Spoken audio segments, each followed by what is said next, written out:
Amit शहांच्या वक्तव्याविरोधात India आघाडी कोल्हापुरात आक्रमक झाली। अमित शहाने डॉक्टर बाबासाहेब आंबेडकर यांच्याबद्दल अपमानास्पद वक्तव्य केल्याच्या निषेधार्थ आंदोलन करण्यात आलं। काँग्रेसचे खासदार शाहू छत्रपती आणि काँग्रेसचे नेते आमदार सतेज पाटील यांच्या नेतृत्वात जोरदार घोषणाबाजी करत इथं निदर्शनं करण्यात आली। यावेळी अमित शहा यांच्या निषेधार्थ राजीनाम्याच्या घोषणाही देण्यात आल्या। अमित शहांनी त्या वक्तव्याबद्दल माफी मागावी आणि राजीनामा द्यावा अशी मागणी करण्यात आली। बाबासाहेबांचा अपमान झालेला होता, त्यांच्या विचाराचा अपमान झाला होता, त्यांच्या वेगळ्या तऱ्हेने बघण्यात आलं होतं।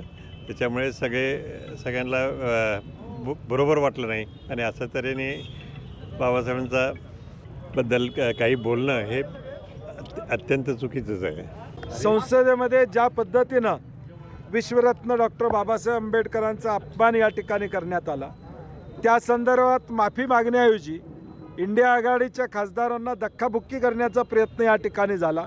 डॉक्टर बाबासाहेब आंबेडकरांचा अपमान करणाऱ्यांचा निषेध करण्यासाठी आम्ही आज इंडिया आघाडीच्या वतीनं ही बिंदू चौकामध्ये, ऐतिहासिक बिंदू चौकामध्ये ही निदर्शनं या ठिकाणी आयोजित केलेले आहेत। आमची मागणी आहे की गृहमंत्र्यांनी माफी मागावी आणि राजीनामा या ठिकाणी द्यावा। लोकशाही मराठी ऐका, पहा, जागरूक रहा।